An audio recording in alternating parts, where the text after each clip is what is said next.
ಎರಡನೇ ಪ್ರಶ್ನೆ, ಗ್ರಾಮ ಪಂಚಾಯಿತಿಯ ರಚನೆಯನ್ನ ಕುರಿತು ಬರೆಯಿರಿ. ನೋಡಿ, ಗ್ರಾಮ ಪಂಚಾಯಿತಿಗಳು ಸಾಮಾನ್ಯವಾಗಿ ಜನಸಂಖ್ಯೆಯ ಆಧಾರದ ಮೇಲೆ ರಚಿತಗೊಳ್ಳುತ್ತವೆ.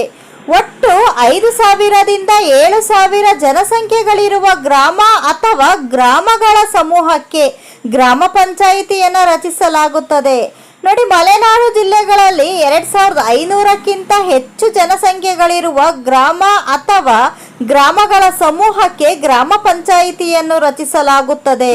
ನೆಕ್ಸ್ಟ್, ಗ್ರಾಮ ಪಂಚಾಯಿತಿಯ ಸದಸ್ಯರುಗಳು ತಮ್ಮ ಪಂಚಾಯಿತಿಯ ಮಿತಿಗೊಳಪಟ್ಟ ಪ್ರದೇಶದಲ್ಲಿನ ವಯಸ್ಕ ಮತದಾರರಿಂದ ಚುನಾವಣೆಯಲ್ಲಿ ಆಯ್ಕೆಗೊಳ್ಳುತ್ತಾರೆ.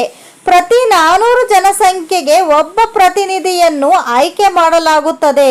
ಈ ಗ್ರಾಮ ಪಂಚಾಯಿತಿಗಳಲ್ಲಿ ಪರಿಶಿಷ್ಟ ಜಾತಿ, ಪರಿಶಿಷ್ಟ ಪಂಗಡ, ಹಿಂದುಳಿದ ವರ್ಗ ಮತ್ತು ಮಹಿಳೆಯರಿಗೆ ಮೀಸಲು ಸ್ಥಾನಗಳಿವೆ. ಹೀಗೆ ಗ್ರಾಮ ಪಂಚಾಯಿತಿಗಳು ರಚನೆಗೊಂಡಿರುತ್ತವೆ. ಫ್ರೆಂಡ್ಸ್, ಈ ಮಾಹಿತಿ ಇಷ್ಟ ಆದರೆ ಲೈಕ್ ಮಾಡಿ, ಶೇರ್ ಮಾಡಿ, ಪ್ಲೀಸ್ ಸಬ್ಸ್ಕ್ರೈಬ್ ಮಾಡ್ಕೊಳ್ಳೋದನ್ನು ಮರಿಬೇಡಿ. Thank you.